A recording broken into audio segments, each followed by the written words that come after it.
卓言上山说的不错，该了结的，还需及时了结才是。只你一方认为结束了，并不算真的结束。你看来倒是很有经验啊。我在前面等你。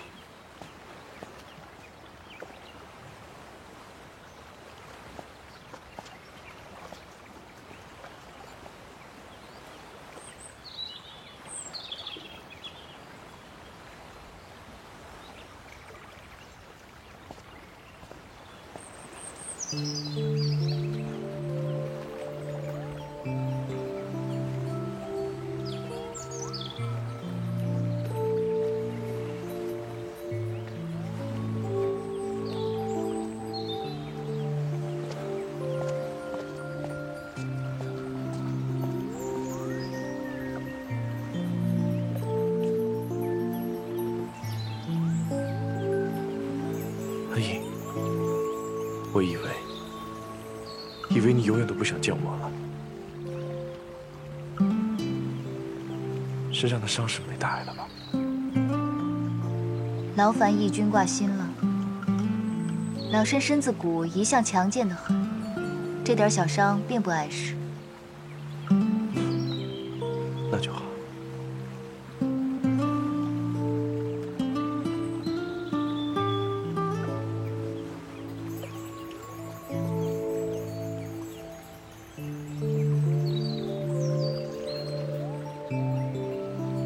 义军，这是什么意思？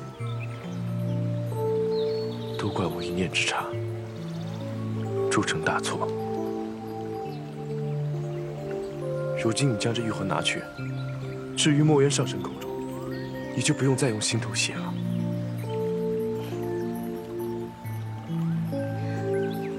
多谢义军一番好意。只是如今师父的仙体已经不需要我用心头血来将养着了。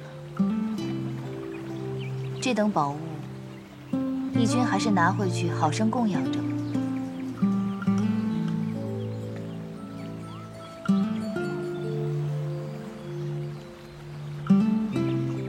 安英，我们真的回不去了吗？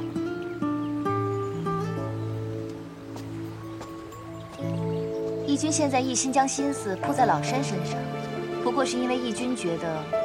老身在被抛弃后，没找个好地方一头撞死，反而像现在这样活得好好的。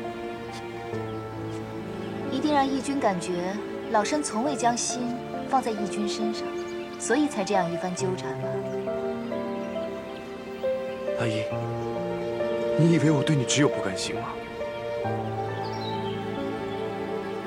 你我二人像今日这样平和地说话，怕是今后不会再有。 所以有些话还是今日说清楚吧。7万年前，我确实因为你而出尝情滋。因是初次，比不得那些花丛老手，态度自然冷淡被动了些，但对你的情谊却是满满当当的。你也是知道的，当时我们两族之间是有些嫌隙。 以至于那个时候，我每天都在想着如何说服爹娘，让我能嫁给你。当时我想到一条好的理由，就喜滋滋地将它写在绢帛上，生怕自己忘了。现在想起来，还真是可笑。你呢？在我对你情意最浓之时，给了我当头一棒。 你只知道我放手放得潇洒，却不知道这潇洒背后，我有多少辛酸苦楚。当年师父仙逝，我强撑着一颗卑微的心，到大紫明宫找你借玉魂。你永远都不会明白，我鼓足了多大的勇气，也永远都不会明白，你让我有多失望。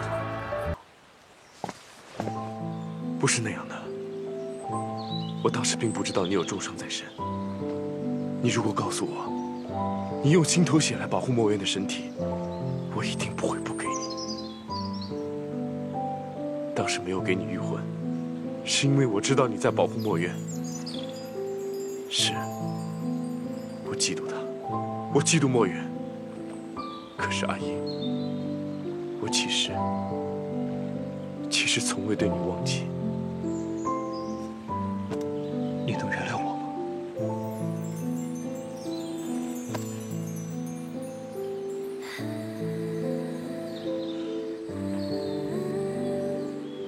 义军，你今日说对我从未忘记，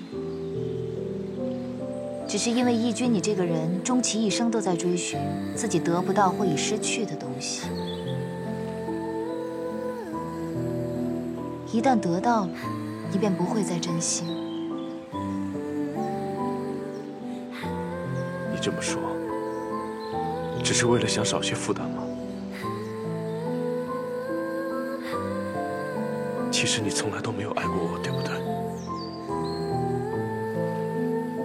我和玄女一世，你放手放得如此潇洒，你早就对我厌恶至极了，对不对？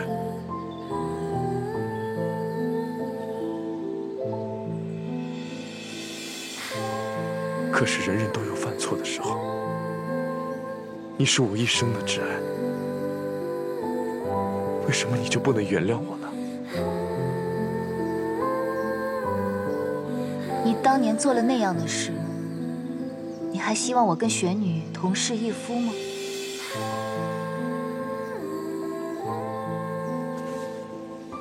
从大紫明宫走后，我确实怨你恨你。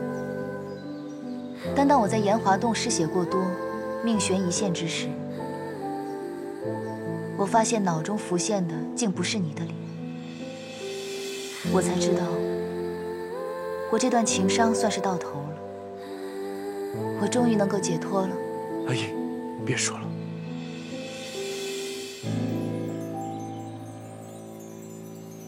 离静，你确实是我白浅这14万年唯一倾心爱过的男子。只是沧海桑田，我们回不去了。是我明白的太迟，而你也终究不会在原地等我了。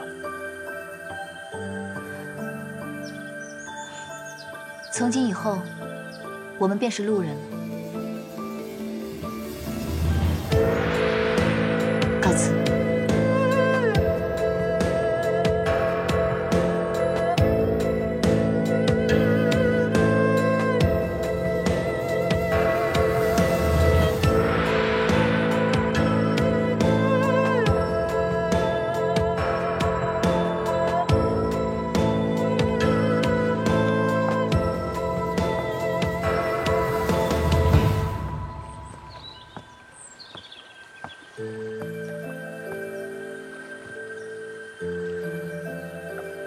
明明是那么甜蜜的话，由你说出来，怎么就那么令人心伤呢？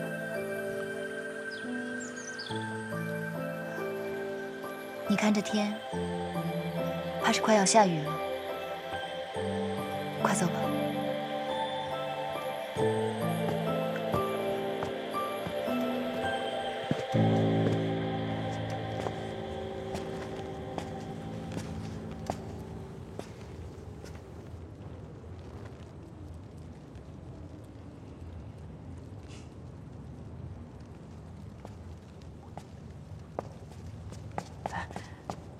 上神来找我家姑姑。他昨夜不是刚回来，这又跑到何处去了？去天宫了。太子殿下说，灵宝天尊的上清镜有望天泉，泡一泡有助姑姑养伤，就带着姑姑去九重天了。那真真呢？四叔去集市了，说要亲自挑选些食材，为上神你煮饭。他又不是凤九，煮的东西能吃吗？不过是折磨我罢了。对了，我这次来还有另外一件很重要的事情。前几日小五将墨渊带回来之后，是不是又将他安置在了炎华洞？对，墨渊上神还在炎华洞，不过倒不是姑姑安置的。姑姑回来的时候浑身是伤，昏迷不醒，是太子殿下亲自将墨渊上神给带回来的。趁真真还没回来，不如带我去看看墨渊吧。好，上神，请随我来。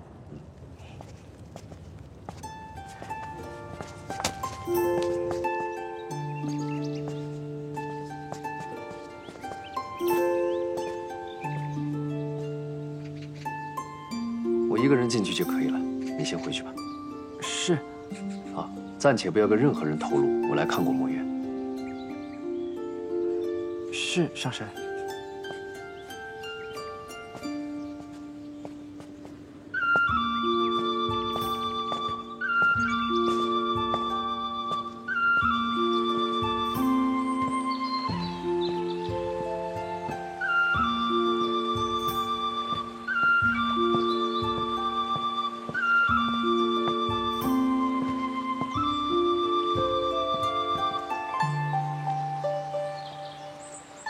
哲言，来喝酒。这什么酒啊？肯定没我酿的好喝。看来你又花冤枉钱了。这已经是青丘最好的酒了，你就凑合着喝吧。唉，今日想凑合，恐怕也来不及凑合了。我得赶紧回十里桃林一趟。回桃林？你不是说要在狐狸洞多住几日的吗？我想到了一个法子，可以救这西海大皇子。不过我得赶紧回桃林翻翻医书。当真？那你快去快去。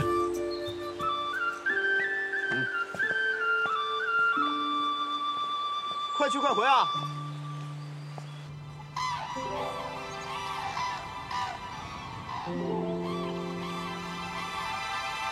果真如我所料，这昆仑虚本就是龙骨顶出的一座仙山，墨渊走后就荒废了，如今竟有隐隐龙气在山底涌动，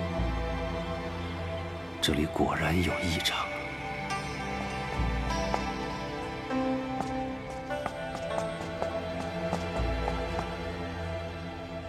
折颜上神，你是？昆仑虚座下二弟子。哦，我见过你，在司阴拜师的时候。没错，就在那时，我有幸见过上神。方才我喂师傅的仙鹤时，听到他们齐齐鹤鸣，便知道一定是有贵客到，没想到竟然是上神。不知上神驾临昆仑虚所为何事？有什么我可以代劳之处？当初父神仙逝，我曾把神器伏羲琴永久封印在昆仑山下。一晃眼这么多年过去了，忽然有些想念这个老伙伴，特来看看他。啊，我曾听师父提起过这把神器。上神，请。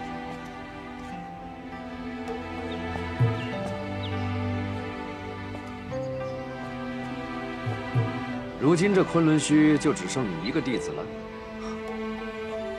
这7万年来，我们师兄弟几人，有家室的要回去建功立业，没有的便要各处寻找17跟师傅的下落。前些日子，紫兰回来，礼拜打扫了一番，没想到竟被义军找来，说见过司阴。紫兰大喜过望，说要去凡间寻找，便让我来照顾这些仙鹤了。哦，义军说见过司阴吗？也不知是真是假，不过紫兰是坐不住了，下山去找了。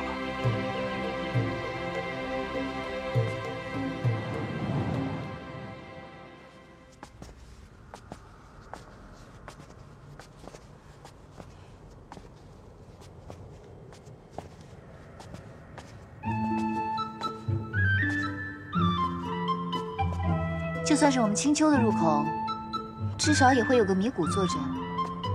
你这36天大罗天界的，连个看门的人都没有，也太不气派了。今日太上老君开坛讲道，估计他们都去赴法会了。原来是有法会啊！浅浅，听说你在凡间帮元真斗劫时，你常同元真论道，如今想必是道根深驰了。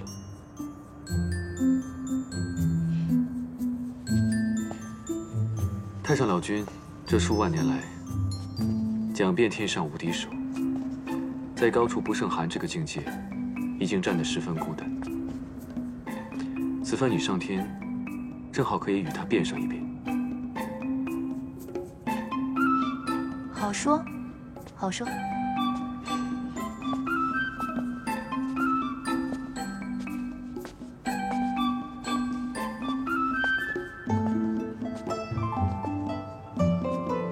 听说你3万岁上开府建衙时，天君赐了洗蜈蚣的名字。不错。只是你这里如此昏暗，倒像那东海百日宴的水晶宫那般。因为你见不得强光。因为我。芊芊。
芊芊忽然如此认真，不知是为何事？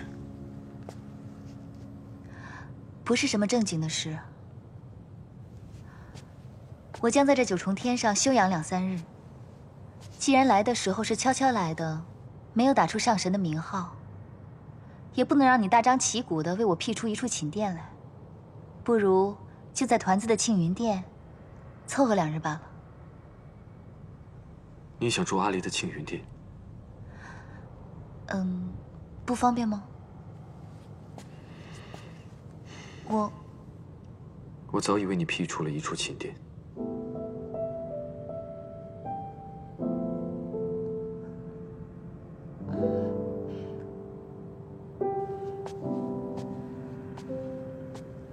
啊，对了，我师父的事，外人不会知晓的。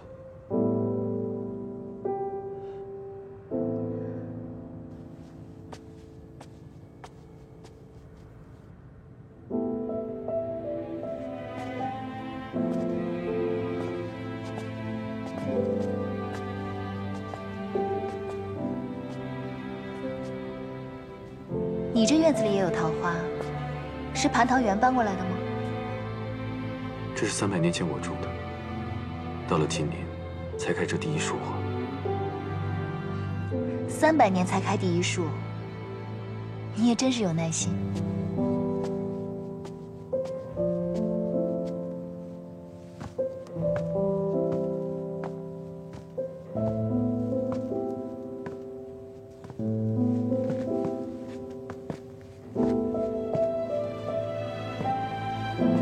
一览芳华，真是个好名字，跟你这洗蜈蚣倒是很配。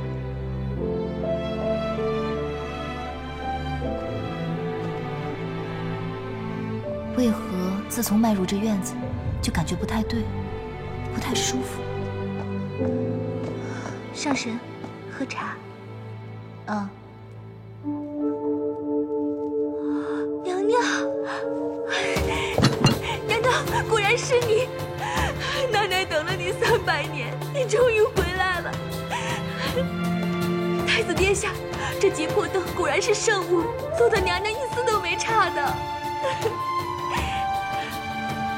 这位仙子，你应该是认错人了。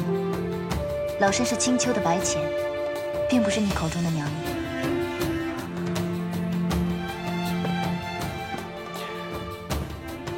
奶奶，这位是青丘的白浅上神，他会在院中暂住几日，便由你来服侍了。起来吧。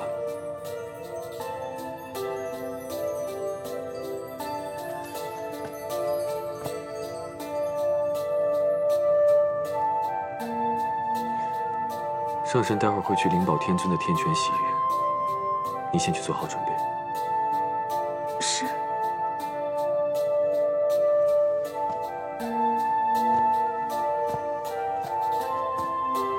你先去休息一下，我去把阿离抱过来。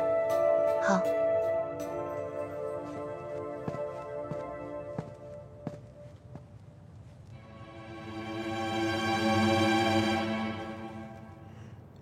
什么？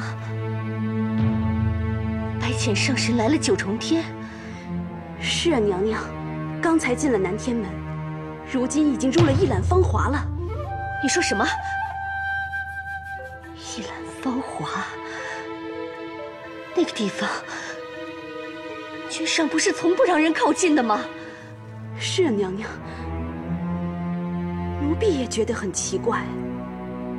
按理说，这君上300年来，一直都护着那个凡人住的地方，如今怎么突然就准许别的女人来住？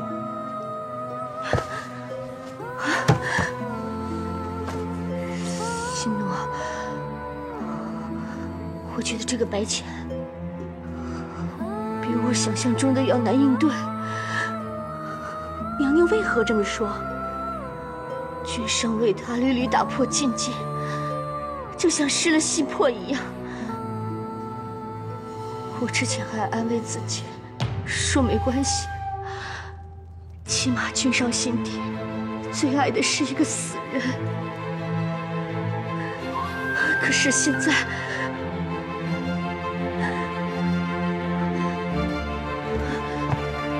心奴，你会帮我的，对不对？无论何时，你都会帮我赢回夜华的心，对不对？娘娘放心，奴婢一辈子都是娘娘的左右手，一定会帮娘娘。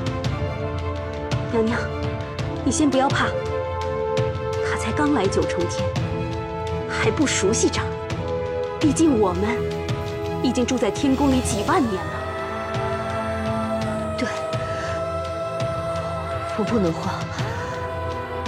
我是这西梧宫明媒正娶的侧妃，我不该慌。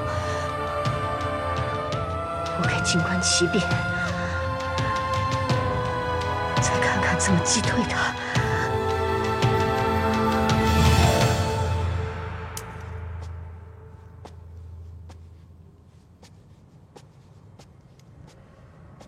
你们太子殿下一直这么喜欢桃花吗？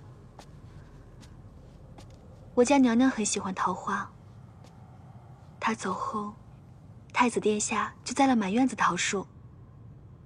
你说的是阿离的娘亲？上神也听人说起过。我初次见到阿离的时候，他就已经告诉我了。我家娘娘她生下小殿下后就离开了。小殿下从小就是奴婢带大的。娘亲，你来啦！奶奶，你怎么了？没事，奴婢说话，请上神恕罪。如今团子的亲娘已香消玉损，再享不了灵儿绕膝之乐，却让我这个做后娘的白白捡了个便宜，必是看得这小仙娥心中不忍了。好一个忠肝义胆的小仙娥。娘亲抱抱。娘亲呢身子不大好，让你夫君抱吧。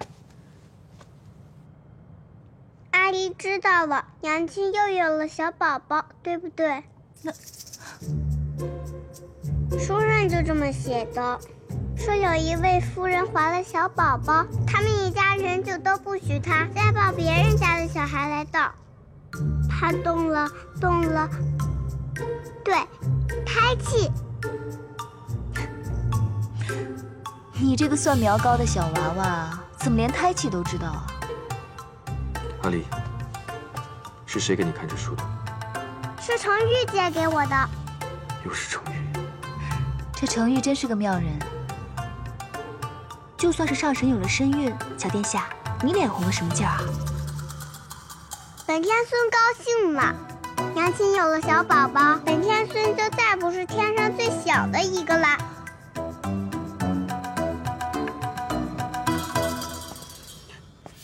倩倩，不如大婚后立刻生一个。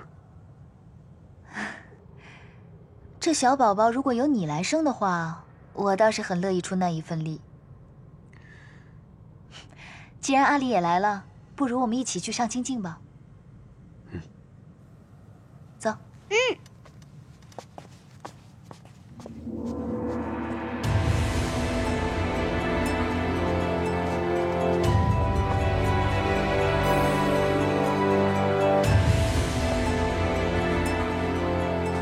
参见太子殿下。夜华，若是用你正妃的名义来这泡，能有几个仙娥引路？10个，怎么了？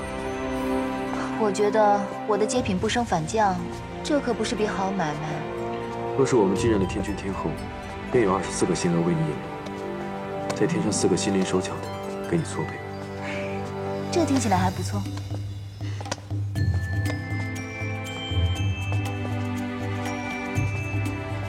参见太子殿下。此处竟有酒喝。这些酒是国酒，如果阿离要喝，你可以喂他喝一点，但万不能让他喝多了。时令的蔬果们也都可以给他吃一点，但每样只能吃半个。你这既当爹又当娘的，真是不容易。这么多年，习惯了。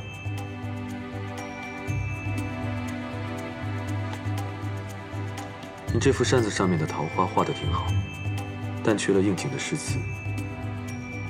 不如你先泡着，我去给你提好词，你来书房找我。好。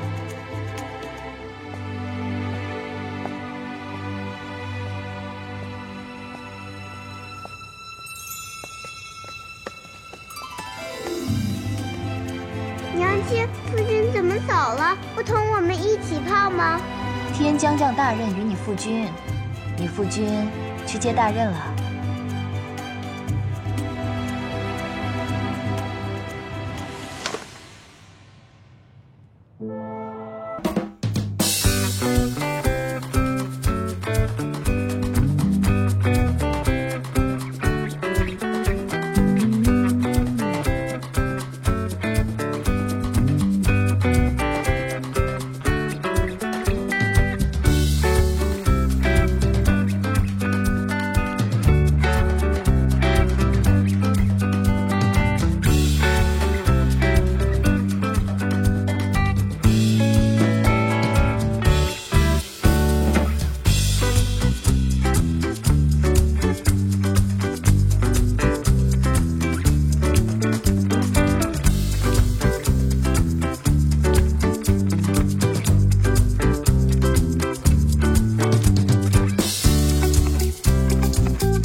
姐姐找我，今日君上终于回了紫宸殿。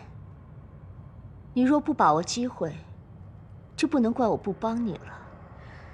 姐姐的意思，妙清不大明白。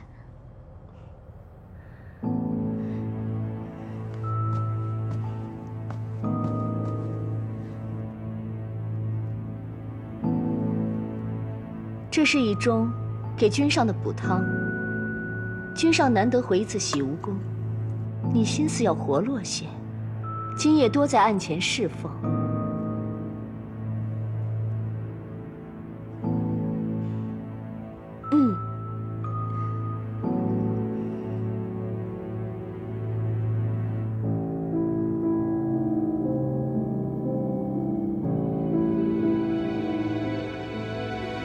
如若君上动怒，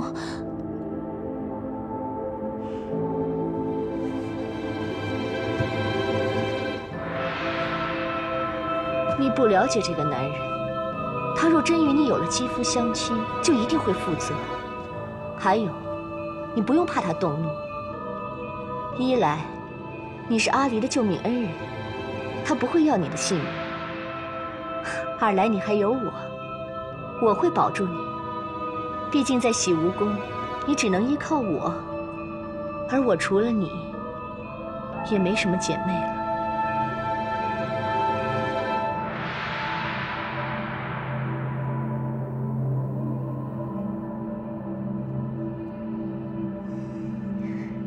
谢谢姐姐。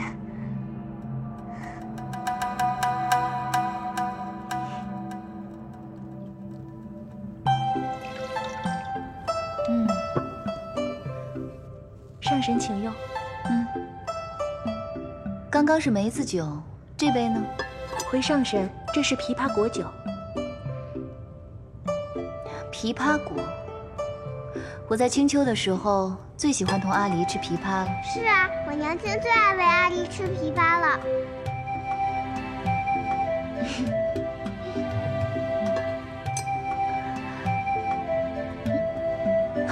醉了，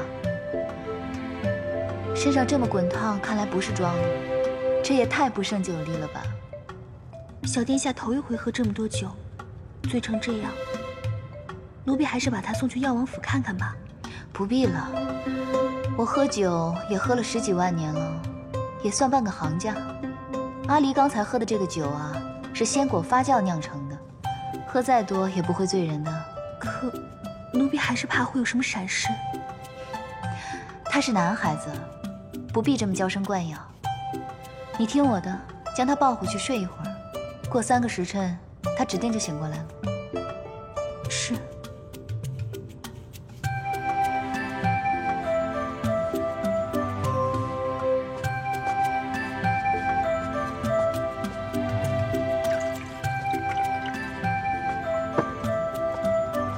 上神请用。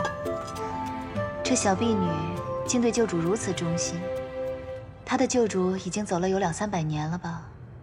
回上神，奴婢并不清楚洗无宫的事。太子宫中的事情，你们都不知道吗？奴婢只听说当年洗无宫发生了桩事儿，当时的仙娥和侍卫们都被天君贬居下界仙山了。看来天君为了掩盖这件事，还真是想得十分周全，连仙娥都换了。难怪我在青丘只听说夜华极宠爱素锦，宫中再没有任何妃子，才理所当然地以为他唯一的儿子是素锦生的。老身此番初次来到天宫，并不熟悉这里的路，还请这位仙娥带路，去太子殿下的书房。上神请随奴婢来。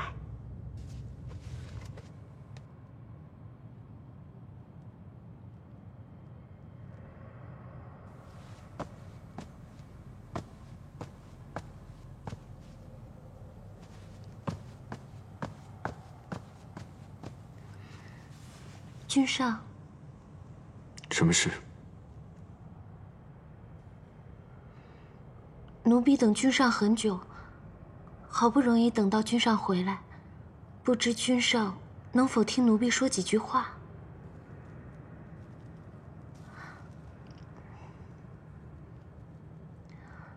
当初妙清因为救了小天孙，因此侍奉了君上几日饮食起居。这算是妙清的福分了。可是妙清因此却要求君上，让奴婢来洗无宫做婢女，妄想能得到君上的垂青。这是妙清的错。妙清决定今日离开九重天，回到东海。今夜就将这一盅羹汤，当作妙清最后为君上做的了。不知君上能否把它喝下，算是了断君上与妙清的这一段缘分呢？本君与你并无缘分，但你与阿离有救命之恩，你我也算是主仆一场。这个汤，就算是了断吧。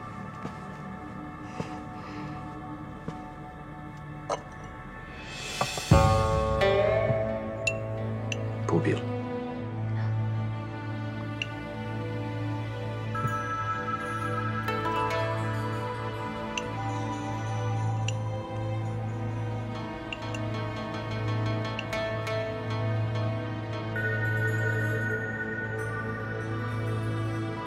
你是不是很想本君喝下去？这汤是妙清亲手做的，自然希望君上能够喝下去。这也是妙清的一番心意。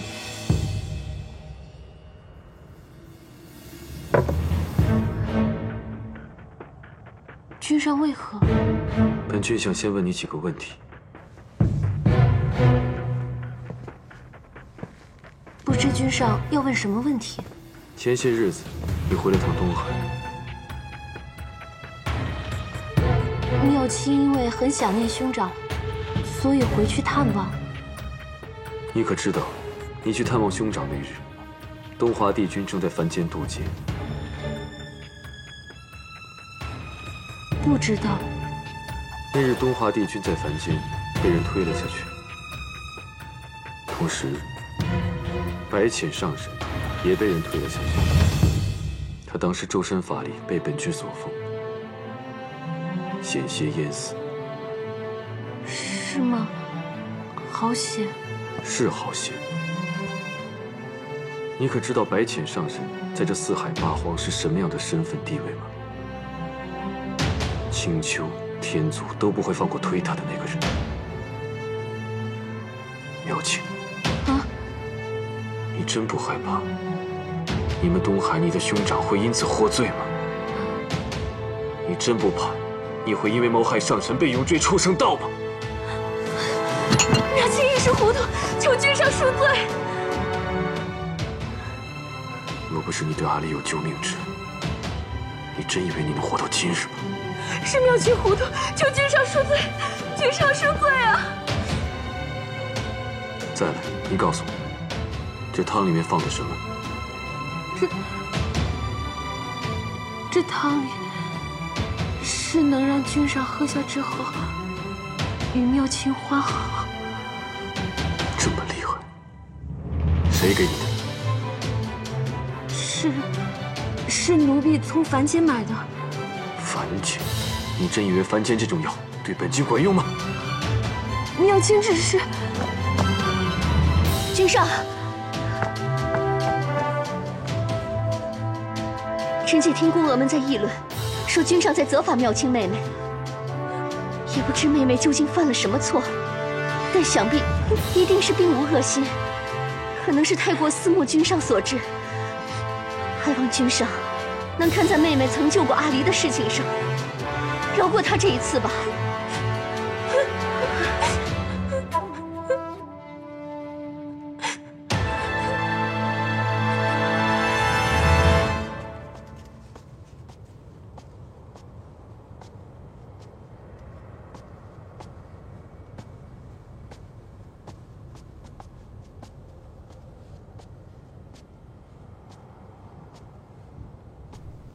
此处竟无人守着吗？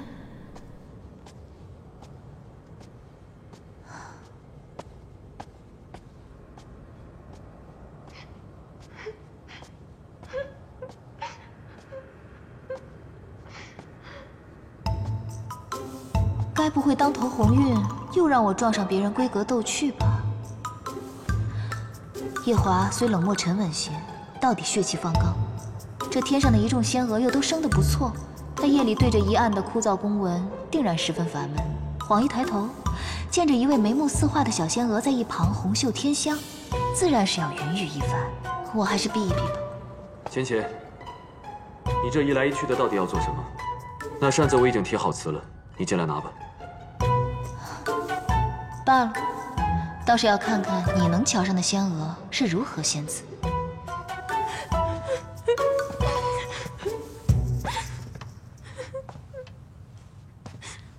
那这是唱的哪一出啊？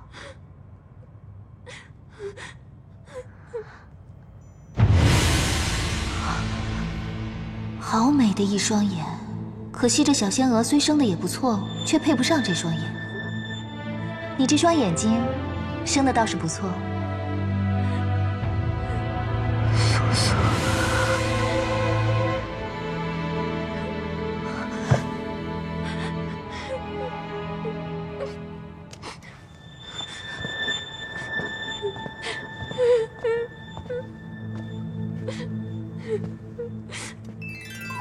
妙清公主，本君这洗梧宫实在腾不出任何位置来容你了。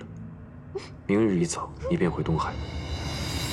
只要你不再做什么出格的事，本君对过去既往不咎，也算是还上阿离的救命恩情。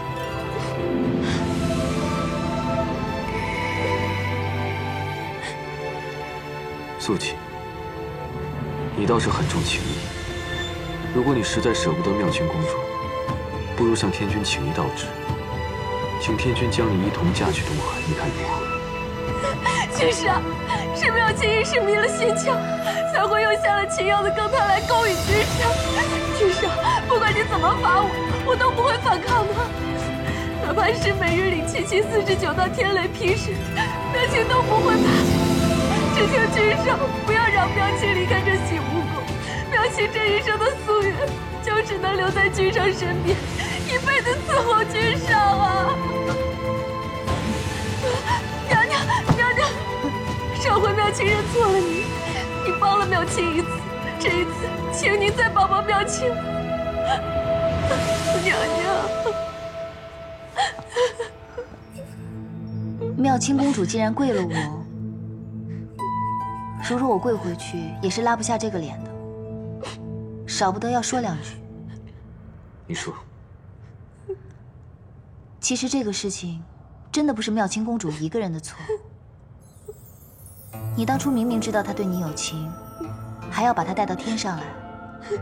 我知道，你是为了报阿离的恩，让她躲过他的婚事，等她想清楚了再回东海。但她不一定是这样想的，她一定觉得你对她也动了心。你既给了他这个念想，又扮作正人君子，迟迟不肯动手，少不得便要逼着他亲自动手喽。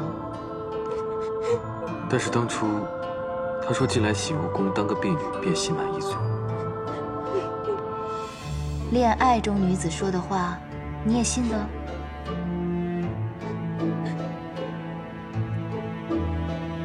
听老身一句话，还是尽快回东海吧。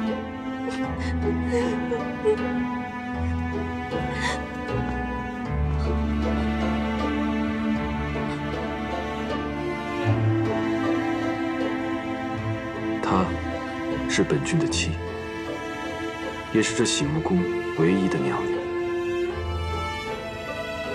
她既然如此说，妙清公主还是回东海吧。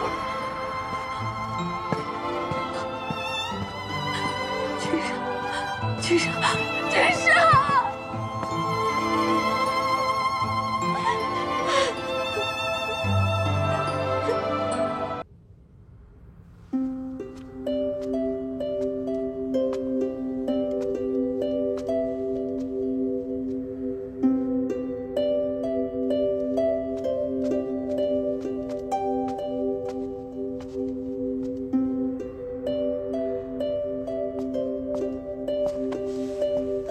洗梧宫这么大，你能找得到一兰芳花吗？应该还是找得到吧。我送你。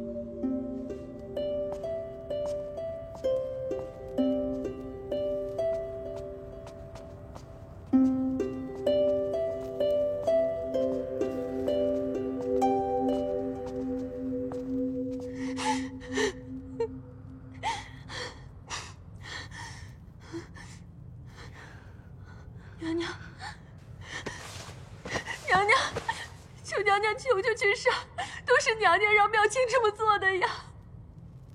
娘娘，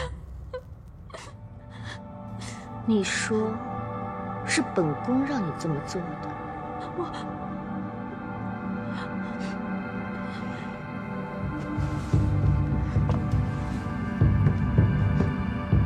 妙清，本宫怜惜你对君上一片痴心，你竟要借此陷我于不义。娘娘，妙清不是这个意思。本宫真是错看了你。娘娘，刚刚妙清口不择言，求娘娘恕罪。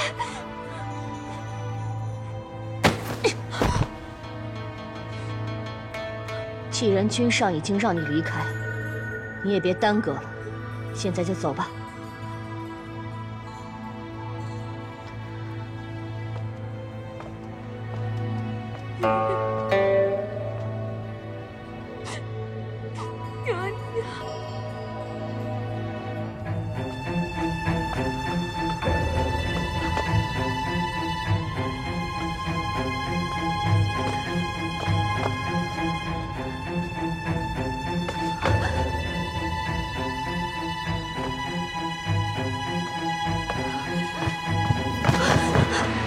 娘娘，你没事吧？娘娘，还顺利吗？星诺，我终于知道，为何夜华会对他如此紧追不舍。娘娘，你在说什么？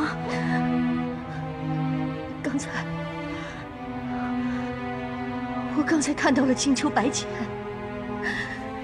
你可知道他长得像谁？他竟与那个凡人生得一般无二。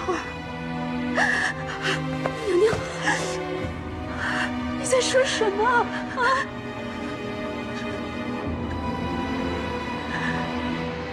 素素，就是素素，他竟和那个素素生得像极了。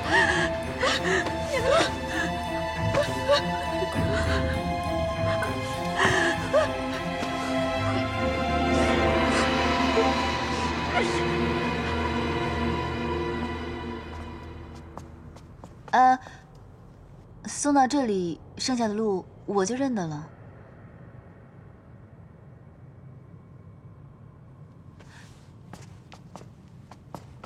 哎，接下来的路我真的认得了。我送你到这里面，不是真的为你带路，我是想问你，你为什么让那个公主回东海？不是你也希望她回东海吗？只是因为如此吗？你这样问我，我倒不知该怎么答你了。果然如此。果然什么？我没有忘了之前对你的承诺，我会记得帮你纳几房侧妃的。只是，既然你不喜欢这公主，那便让她回东海就是了。说起来，这公主心机确实沉了些，今日能对你下情药，改日不知道会做出什么惊天动地的事情来。这后宫还是清静点的好，你说呢？我原本就不该问你这话。方才将你叫入屋内，是为了让你促一促，却未想到你由始至终只是在看热闹。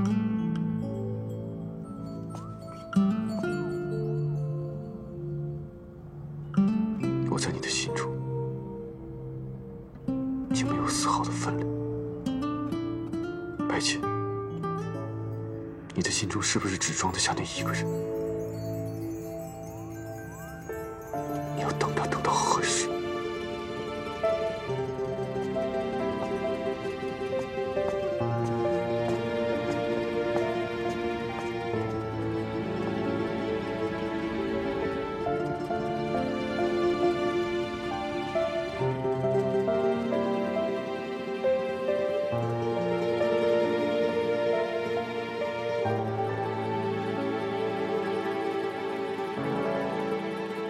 我在你的心中竟没有丝毫的分量。白浅，你的心中是不是只装得下那一个人？你要等他等到何时？明明之前困意汹涌，如今躺在这软乎乎的云被里头，倒睡不着。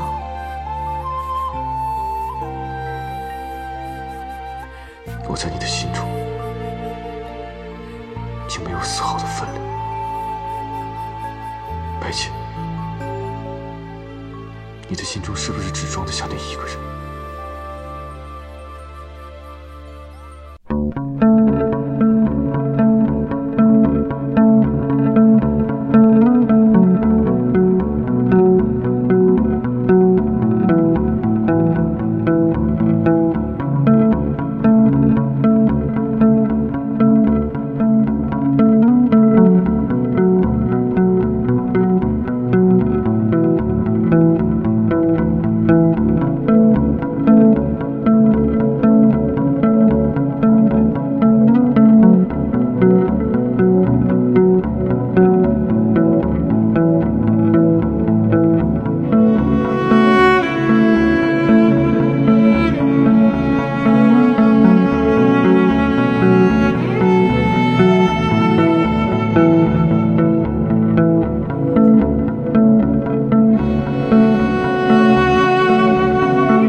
昨夜罪妇玄女逃离地牢，临走前还将罪臣李月春心似死。你说什么？我大哥死了？是。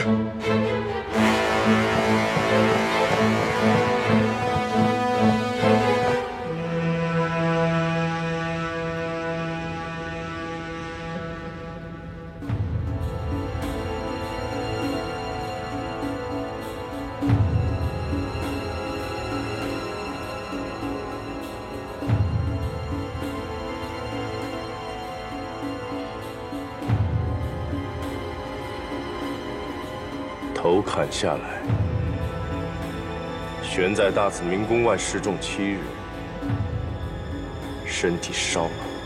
再怎么说，他也是前任义军的长子，又是君上您的大哥。若是传了出去，怕几位将军不高兴，百姓也会议论他。他的死将会为异界乃至全天下带来一场浩劫。这么做，已经是对他最仁慈的处事了。速去人间查找公主的下落，务必将她带回异界。如果遇到玄女，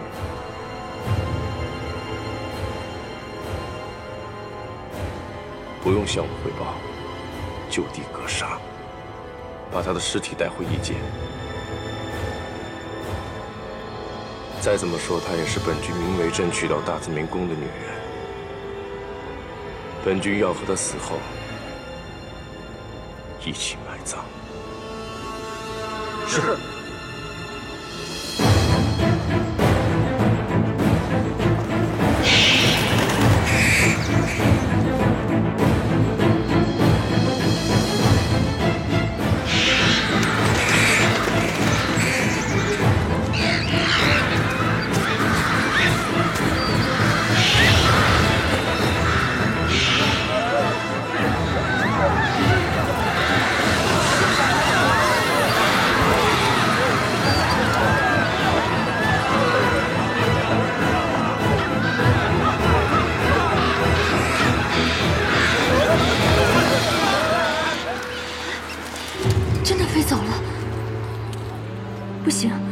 我要尽快找到胭脂，我要尽快找到她。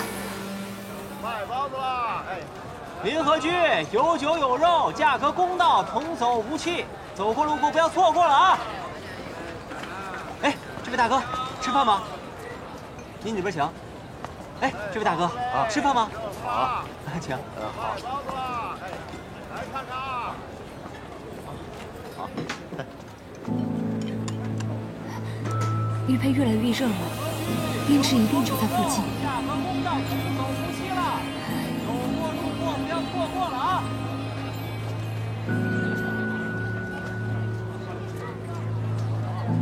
哎，这位大嫂，你吃饭吗？大哥，这附近有没有一位姑娘？很美，皮肤很白，眼睛大大的，跟我一般高矮胖瘦。这妇人找胭脂。你怎么不说话？难道没有吗？这位大嫂，你这眼睛是怎么了？要不要为你寻一位郎中？我这眼睛是被贱人所害。大哥，你快告诉我，这附近有没有那位姑娘？是有一位姑娘和你说的差不多，就在这小店里。那快带我去见她。好。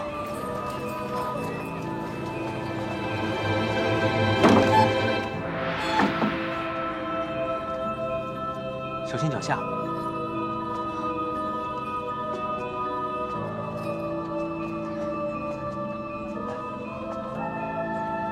大嫂，你先等一下。哦，好。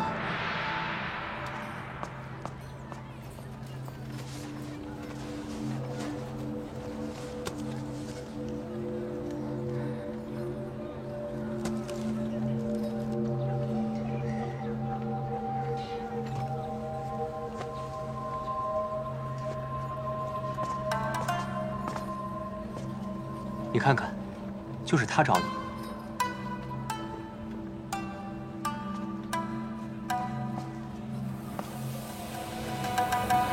这玉突然好烫哦。不错，李月说的不错，面前这个是胭脂，是胭脂。胭脂，胭脂，我是玄女，玄女啊！玄女，她是玄女？不会啊，玄女不是这个样子呀。你是二嫂？啊，你怎么变成这副样子了？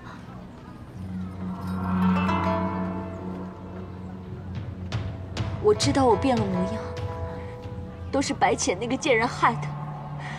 他夺走了我的容貌。胭脂，我现在这样是不是特别丑？是不是？没有，二嫂，没有，不要怕。小哑巴，你竟然会说话！是，我是会说话。现在没有时间跟你多说，你能先去大厅帮我照看一下大厅的客人吗？啊，好，好，正好我今日不用当差，你们慢慢聊，不用着急出来。嗯。那个，若是你二嫂需要郎中的话，随时叫我。有需要会随时叫你，快去吧。哎，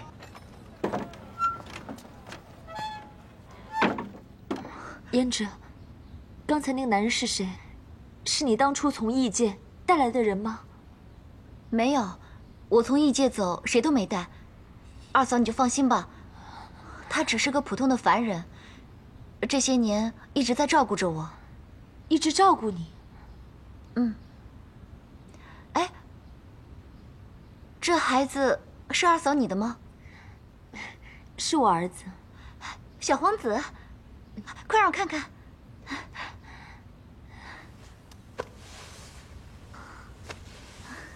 乖，真乖。为何他身上毫无气息？真的一点气息都没有。我儿子是不是长得很像我？像。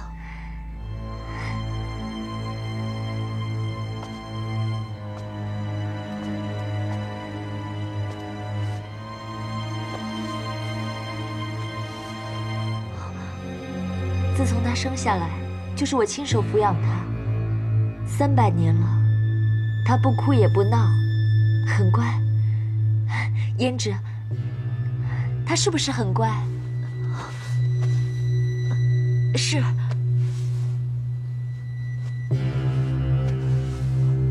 一个母亲怎么会不知道自己的孩子是男是女？300年都没有长大，也不哭闹，分明从一生下来就……二嫂怕是在那个时候就不肯认清这个事实了，才会……二嫂，你是不是也发现，他不哭不闹，也不呼吸？他只是睡着了。胭脂，你相信我，只要我找到方法，他就一定会醒过来的。我儿子一定会醒过来的。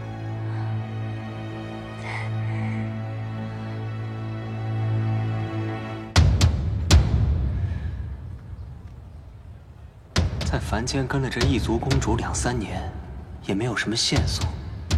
现在玄女又变了一张脸，满身是伤来见他。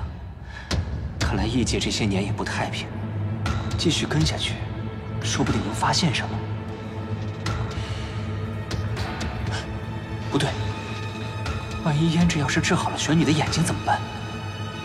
玄女认识我，不能让她看到我的脸。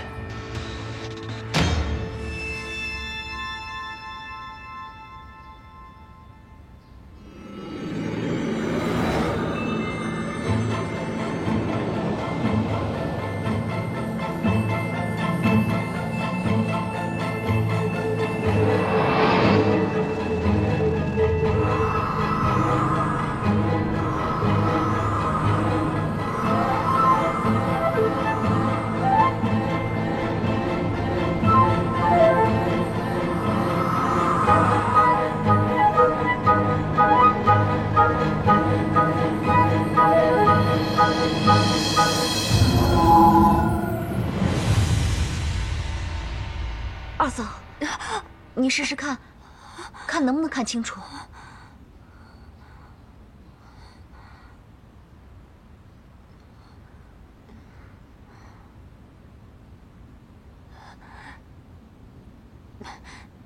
不行，还是血乎乎的一片。奇怪，这明明是普通伤口，为什么好不了啊？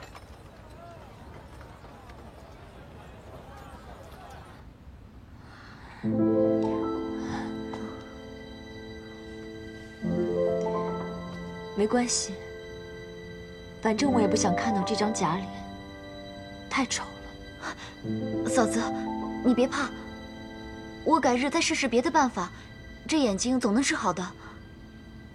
你先告诉我，究竟发生了什么事？你为何会变成这样？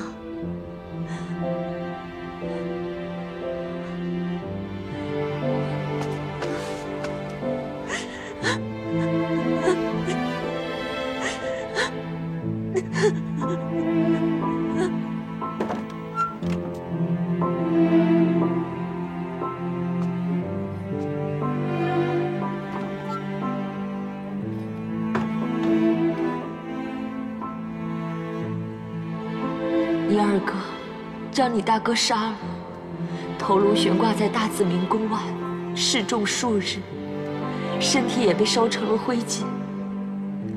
我不过劝了他2句，你二哥就勃然大怒，骂我多年前生下病儿，害他断后，并伤了我的一双眼睛，将我和我的孩子赶出了异界。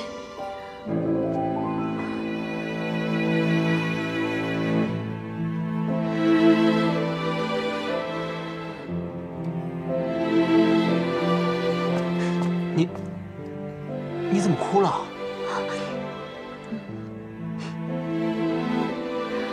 家中有了变故，大哥死了。离院死了？这个生死乃是人之常情，你也别太难过了。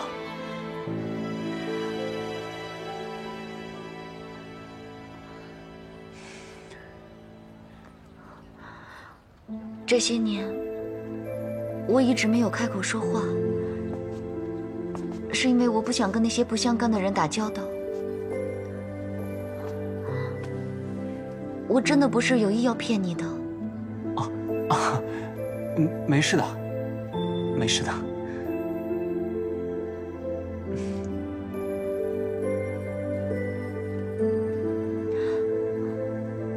辛苦你这些年一直在照顾我。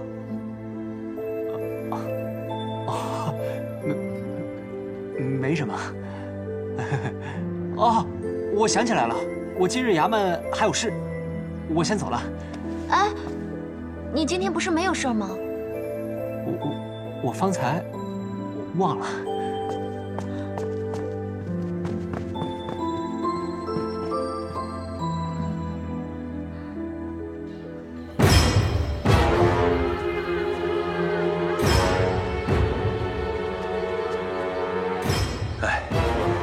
民心不稳啊！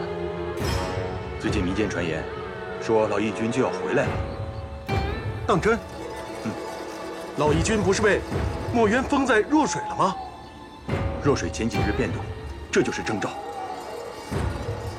老义军要是放出来，按照他的脾气，肯定要和天族决一死战。